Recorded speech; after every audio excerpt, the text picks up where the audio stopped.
তুমি কি ইন্টারভিউ দিতে এসেছো? Yes ma'am. আচ্ছা, তোমার ফার্স্ট কোশ্চেন হলো দিল্লি চলো প্রথমে এই কথাটি কে বলেছিল? ম্যাম সুভাষচন্দ্র বসু। বাহ, গুড। এবার তোমার দ্বিতীয় কোশ্চেন হলো কয়েকজন দেশপ্রেমিকের নাম বলো। আছে তো অনেক মানুষ, যেমন মহাত্মা গান্ধী।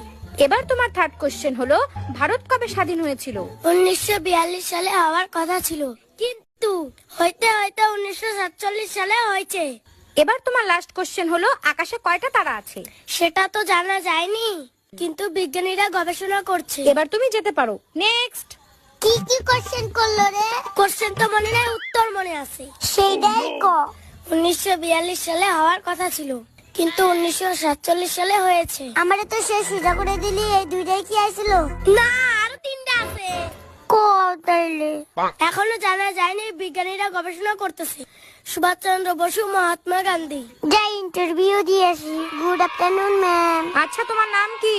সুভাষচন্দ্র বসু। আচ্ছা, তোমার বাবার নাম কি? আছে তো অনেক, যেরকম মহাত্মা গান্ধী।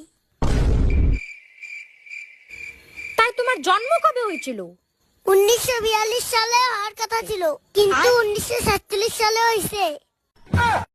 হাট, তুই কি পাগল হয়েছিস নাকি? সেটা তো জানা যায় না, বিজ্ঞানীরা গবেষণা করতেছে।